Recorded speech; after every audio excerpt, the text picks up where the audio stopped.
Assalamualaikum warahmatullahi wabarakatuh. Selamat pagi teman-teman mahasiswa Magistra Akuntansi Universitas Mercu Buana yang mungkin sebelumnya di kelas S1 di Strata Sarjana 1 pernah mempelajari kelas akuntansi atau kelas perpajakan. Kali ini di kelas Magistra Akuntansi Universitas Mercu Buana kita akan membahas tentang kelas akuntansi perpajakan. Apa akuntansi, apa pajak, dan apa sih gunanya mempelajari akuntansi pajak? Mari kita bahas.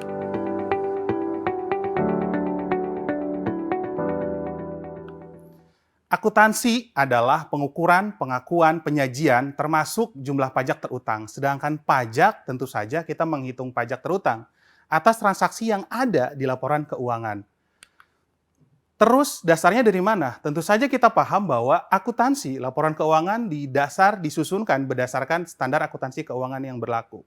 Sedangkan pajak dasarnya adalah ketentuan pajak, baik itu ketentuan PPh, PPN, PBB, dan ketentuan yang lainnya. Terus, ngapain sih kita belajar akuntansi pajak? Tentu saja yang pertama kita jadi paham bagaimana nilai pajak dari setiap transaksi yang dibukukan. Terus bagaimana ngitung pajak dari setiap transaksi yang dibukukan dan kita paham asal-usul pajaknya seperti apa. Dengan kita paham cara ngitungnya, kita sadar dampak pajak terhadap laporan keuangan kita. Kemudian selain itu tentu saja supaya kita bisa melakukan perencanaan pajak atau tax planning. Terus apa yang membukukan akuntansi dan pajak? Tentu saja pembukuan, teman-teman. Apa sih pembukuan? Pembukuan itu adalah proses sebenarnya. Proses pencatatan yang dilakukan secara teratur dalam mengumpulkan data informasi yang ditutup dengan laporan keuangan. Maka materi akuntansi pajak di kelas ini kita akan membahas tentang aspek perpajakan dari setiap transaksi laporan keuangan dan prosedur akuntansi atas pajak yang terutang yang telah kita hitung sebelumnya. Nah, ini adalah materi mata kuliah akuntansi perpajakan, teman-teman. Kita akan membahas konsep akuntansi perpajakan, terus ada membahas laporan keuangan, akan membahas semua akun-akun di balance sheet, mulai dari aset lancar, aset tetap, ekuitas, utang pajak, utang piutang pajak, utang dan kewajiban, aset tak berwujud, penghasilan, biaya, sampai ke rekonsiliasi fiskal dan pajak tangguhan.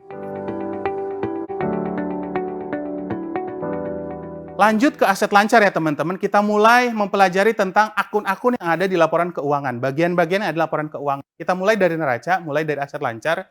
Aset lancar itu apa? Ya, aset lancar itu adalah aset yang memiliki masa manfaat kurang dari 1 tahun. Maksudnya perpindahan aset tersebut dapat bergerak cepat. Ya, itulah aset lancar.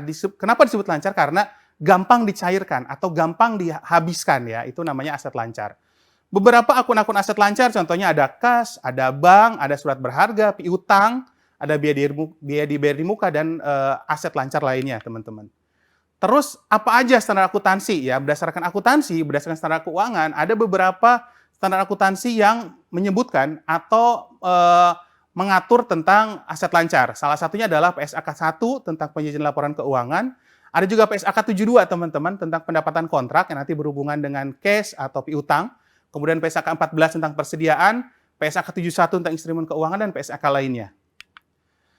Terus ketentuan pajaknya apa aja yang berhubungan dengan aset lancar? Nah, teman-teman, jika kita tadi tahu apa aja akun-akun di aset lancar, di Undang-Undang Perpajakan ada pasal 11 Undang-Undang tentang PPN.